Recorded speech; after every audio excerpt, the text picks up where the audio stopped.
संघर्ष योद्धा मनोजदादा जरांगे पाटील यांच्या 6 जुलैच्या हिंगोली येथील ओबीसीतून मराठा आरक्षण जनजागृती रॅलीमधील स्वयंसेवकांना मार्गदर्शन करण्यासाठी हिंगोलीचे पोलीस अधीक्षक जी श्रीधर यांच्या नेतृत्वामध्ये उपपोलीस अधीक्षका श्रीमती पाटील मॅडम यांनी व पोलीस प्रशासनाने योग्य ते मार्गदर्शन केले।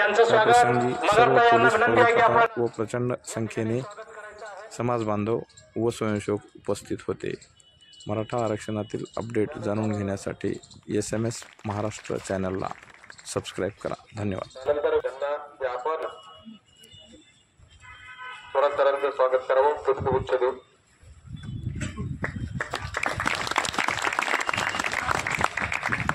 प्रातिनिधिक स्वरूपात आपण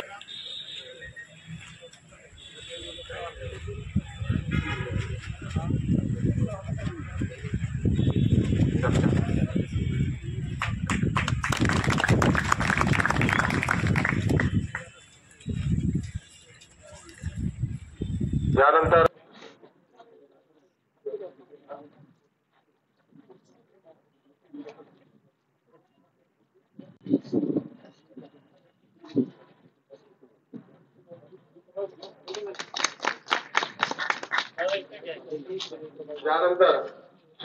गजानन सोळंके यांना आपण स्वागत करा।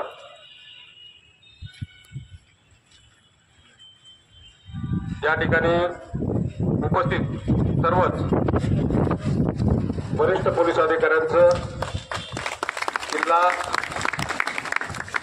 हिंगोली येणार आहे आणि आम्हाला असं वाटतं की दोघं तिघं सोबत राहणार वरिष्ठ अधिकारी, तर आपण सर्वजण आलात आम्हाला आनंद वाटला, पण आता व्यवस्था आम्ही करू शकलो नाही। तर सकाळपासून 11 वाजता हे सत्र सुरू झालेलं आहे। प्रामुख्यानं 1000 पुरुष आणि 200 महिला स्वयंसेवकाची नियुक्ती करण्यात आलेली आहे। त्या सर्वांना आम्ही आज इथे बोलवलेले आहेत, जेणेकरून त्यांचं आणि तुमचं कुठेतरी कोऑर्डिनेशन व्हायला पाहिजे। त्यांनाही कळले पाहिजे की आपल्यासोबत कुठले स्वयंसेवक कुठल्या पॉईंटला असणार आहे। आपले बंदोबस्ताचे जे काही पॉईंट आहेत त्यामध्ये स्वयंसेवक तर तुम्ही खूप मोठ्या प्रमाणात नेमलेले आहेत, पण आमचे जे कर्मचारी आहेत त्याप्रमाणे अधिकारी आणि कर्मचारी आम्ही पूर्ण जिल्ह्याभरात नेमलेले असतात। त्या रॅलीच्या अनुषंगाने पोलीस विभाग व मराठा समन्वय समितीचे जे पदाधिकारी आहेत, व्हॉलंटियर आहेत, स्वयंसेवक आहेत, याच्यात कोऑर्डिनेशन राहावं, समन्वय राहावा म्हणून आपण आता बैठक आयोजित केलेली आहे। या बैठकीला आमच्या सूचनेप्रमाणे आम्ही आयोजकांना सांगितलं फक्त ट्रॉफिकचे रिलेटेड आणि क्राऊड कंट्रोलसाठी जे लोक काम करणार आहेत फक्त त्यांनाच बोलवून मोबाईल सुद्धा जे आपल्यासोबत राहणार आहे ते मोबाईल सुद्धा तुम्ही योग्य ती काळजी घ्या, कारण मोबाईल चोरी करणं एवढा मोठा बॉम्ब आणि जवळपास त्यांनी सांगितल्याप्रमाणे 2-4 लाखाची जर तिथं समुदाय येणार असेल तर साहजिक चोर सपाटी किंवा दुसरे लोक सुद्धा येण्याची शक्यता आहे आणि ते मोबाईल चोरणं, चॅटिंग करणं, पिक पॉकेटिंग करणं अशा घटना करू शकतात। त्याच्यामुळे आपण